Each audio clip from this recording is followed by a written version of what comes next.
नमस्कार भैया बहनों, ऑनलाइन क्लास में आपका हार्दिक स्वागत है। अपन पढ़ रहे हैं क्लास 7th की सामाजिक विज्ञान हमारे अतीत भाग 2 का चैप्टर नंबर 6। देखिए, अपन ने पढ़ा था इससे पहले कि हमारे पास किस तरह से हम्पी के बारे में हमने पढ़ा था, जो कि हमने कहा कि कर्नाटक में है। और उसके बाद हम पढ़ रहे हैं सूरत पश्चिम का प्रवेश द्वार। ये कह रहा सूरत मुगल काल में कैबे, आज का खंबात और कुछ समय बाद अहमदाबाद के साथ साथ गुजरात में पश्चिमी व्यापार का वाणिज्य केंद्र बन गया। सभी को पता है कि गुजरात या हम कह सकते हैं अहमदाबाद आज भी वाणिज्य यानी व्यापार के लिए बहुत ही प्रसिद्ध है। सूरज और मुखी की खाड़ी से होकर पश्चिमी एशिया के साथ साथ व्यापार करने के लिए मुख्य द्वार था। ऐसा क्यों माना जाता है? अगर हम देखेंगे तो वहाँ पर कांडला बंदरगाह है, जो कि व्यापार के लिए अति उपयोगी था और लोग वहाँ से व्यापार करते थे। सूरत को मक्का का प्रस्थान द्वार भी कहा जाता है। यात्रा करते हैं वहाँ से शुरू इसलिए क्योंकि बहुत से हज यात्री जहाज से यहीं से रवाना होते हैं। मैंने आपको कहा वहाँ पर ऐसा क्यों माना जाता है, व्यापार के लिए अति उपयोगी है, क्योंकि वहाँ पर बंदरगाह है, कांडला बंदरगाह है, जो कि गुजरात में है, समुद्र के किनारे। सूरत एक सर्वदेशीय नगर था, यानी कि सभी देश वहाँ पर आकर व्यापार करते थे, इसीलिए जहाँ सभी जातियों और धर्मों के लोग रहते थे। देखिए, जो भी प्रमुख नगर या शहर थे पुराने ज़माने में जहाँ से व्यापार होता था, सामान्यतः वहाँ पर सभी प्रकार के लोग और सभी जातियों के लोग पाए जाते थे मतलब रहते थे। 17वीं शताब्दी में वहाँ पुर्तगालियन, डच और अंग्रेजों के कारखानों एवं माल गोदाम थे। क्यों थे भाई? क्योंकि वहाँ पर बंदरगाह था और हम कह सकते हैं कि वस्तुओं का या हम कह सकते हैं चीज़ों का आयात निर्यात होता था। इसीलिए जहाँ से वस्तुओं का आयात निर्यात करना है उसी के पास कारखाने और माल गोदाम रखते हैं, ताकि वस्तुओं को आसानी से प्रिजर्व रखा जा सके। अंग्रेज इतिहासकार एक ओविंगटन ने 1689 में सूरत बंदरगाह का वर्णन करते हुए लिखा है कि किसी भी एक वक्त पर भिन्न भिन्न देशों के औसतन 100 जहाज इस बंदरगाह पर लंगर डाले खड़े देखे जा सकते हैं। आप समझ रहे हो कितना विस्तृत कि 100 जहाज एक साथ लाइन लगाकर खड़े हैं माल को लाने और ले जाने के लिए। ये कह रहा है सूरत में अनेक दुकानें थी जो सूती कपड़ा थोक और फुटकर कीमतों पर बेचती थी। आपको पता होगा सूरत आज भी कपड़ों के लिए बहुत ही प्रसिद्ध है।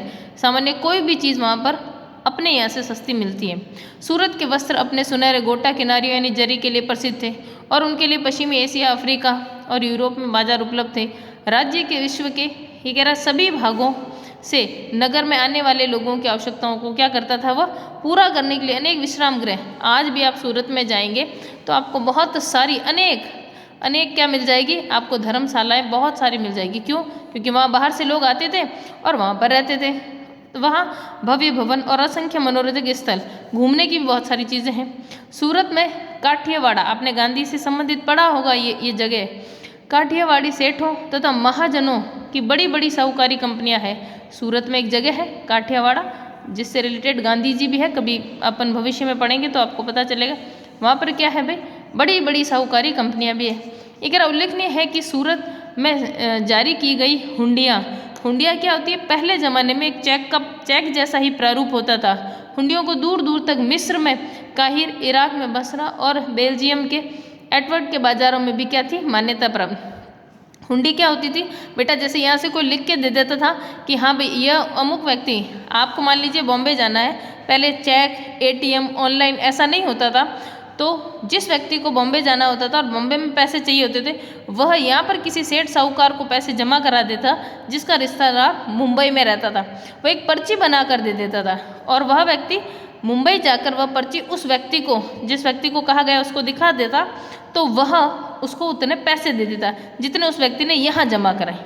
हुंडी इस तरह से सामान्यतः काम करती थी, क्योंकि पहले के ज़माने में ऑनलाइन, एटीएम ये सब कुछ नहीं था, तो रिस्क रहती थी पैसे चोरी होने की, इसलिए। किंतु 17वीं शताब्दी में अंतिम वर्षों में सूरत का भी अधःपतन प्रारंभ हो गया। आपको पता होगा कि हमारे यहाँ मुगल्स आए, मराठा आए, सब ने लूटपाट ही मचाई। इसलिए क्या हो गया, धीरे धीरे हमारे जितने भी जो समृद्ध नगर थे उनका धीरे धीरे क्या होने लग गया, पतन होने लग गया।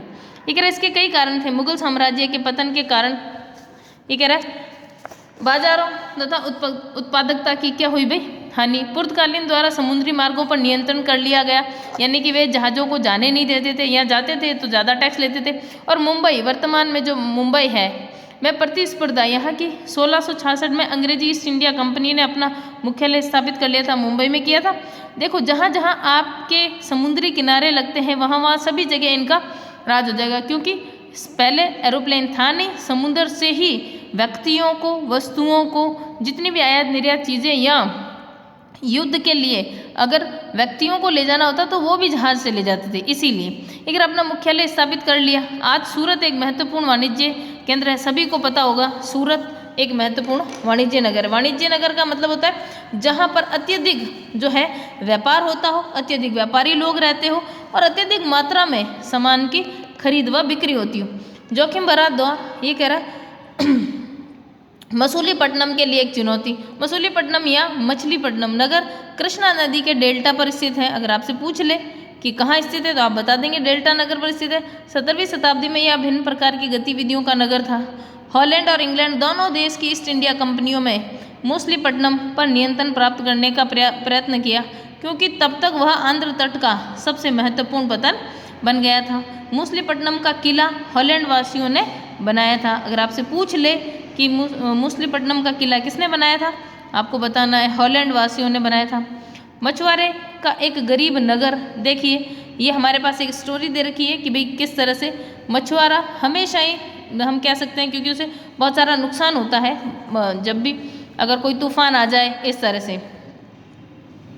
देखिए आगे बढ़ते हैं अपन, क्या कह रहा है, ये कह रहा है गोलकुंडा के कुब्रवास शाही शासकों ने कपड़ों, मसालों और अन्य चीज़ों की बिक्री पर शाही एकाधिकार लागू कर लिया, यानी कि सिर्फ हम ही बेचेंगे और कोई अन्य व्यक्ति नहीं बेचेगा। कोई भी वस्तु जिसका एक ही व्यक्ति विक्रेता हो, और हम कह सकते हैं उसे हम क्या कह सकते हैं, एकाधिकार, यानी कि एक व्यक्ति के अधिकार में ही सिर्फ उसी के पास होता है ना कुछ चीज़ें कि भाई ये चीज़ तो सिर्फ उसी के पास मिलेगी, उसे कहते हैं एकाधिकार, जिससे कि वहाँ का व्यापार पूरी तरह ईस्ट इंडिया कंपनी के हाथों में न चला जाए। विभिन्न व्यापारी इकरा समूहों, गोलकुंडा के कुलीन वर्गों, फारसी सौदागर, तेलुगु कॉमिटी, चोटियार व यूरोपीय व्यापारियों ने नगर को घनी आबादी वाला और समृद्धशाली बना दिया। जब मुगलों ने गोलकुंडा, आपको पता होगा गोलकुंडा मुगलों और मराठों के बीच रहा हमेशा विवादित। इकरा जब मुगलों ने गोलकुंडा तक अपनी शक्ति बढ़ा ली तो अनेक प्रतिनिधि सूबेदार मीर ये कह रहे जुमला ने, जो कि स्वयं एक सौदागर था, हॉलैंड वासियों और अंग्रेजों को आपस में भिड़ाना शुरू कर दिया। 1686 और 87 में मुगल बादशाह औरंगजेब ने गोलकुंडा को मुगल साम्राज्य में मिला लिया। मैंने आपको कहा मराठाओं के बीच भी और मुगलों के बीच भी यह एक विवादित हमेशा रहा इसको प्राप्त करने के लिए। कह रहा अब यूरोपीय कंपनियों के सामने अन्य विकल्प ढूंढने की समस्या आ गई, क्योंकि वहाँ पर किसने अधिकार कर लिया था, मुगलों ने। कंपनी की नई नीति के अंतर्गत केवल इतना ही पर्याप्त नहीं था कि पतन भीतर प्रदेश के उत्पादन केंद्रों के साथ संबंध बनाए रखें, बल्कि इस बात की भी आवश्यकता महसूस की गई कि कंपनी के नए केंद्र एक राजनीतिक, प्रशासनिक और वाणिज्यिक भूमिका भी अदा करें। यानी कि अंग्रेजों ने इस तरह से सोचा कि किस तरह से हम लोगों के राजनीति में इंटरफेयर कर ले, उसमें एडमिनिस्ट्रेशन यानी कि अपना अधिकार कर ले, वाणिज्यिक भूमिका, टैक्स वगैरह है, इन सब के लिए भी हमें कुछ न कुछ सोचना पड़ेगा।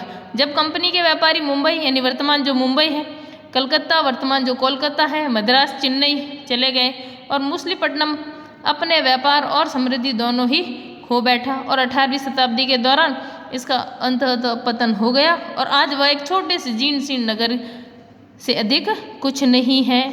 तो देखिए किस तरह से धीरे धीरे बहुत से नगर जो पहले व्यावसायिक केंद्र थे, धीरे धीरे उन पर कैसे जो हमारे बाहरी आक्रांता थे उन्होंने किस तरह से अधिकार किया और उनको धीरे धीरे क्या कर दिया, नष्ट। जैसे हम कह सकते हैं आज भी बंगाल बहुत गरीब स्थिति में, अगर पुराने टाइम में आप पढ़ोगे तो बंगाल बहुत ही समृद्ध हुआ करता था, क्योंकि वहाँ भी व्यापार की बहुत सारी स्थितियाँ थी। इस तरह से कई जो हमारे जगह थे, स्थान थे, हम कह सकते हैं राज्य थे, बहुत ही समृद्ध हुआ करते थे, लेकिन बाहरी आक्रांताओं ने आकर वहाँ पर लूट मचाई और इतनी लूट मचाई कि उनकी कई पीढ़ियाँ गरीब हो गई, इसलिए वे आज भी गरीब है। Thank you.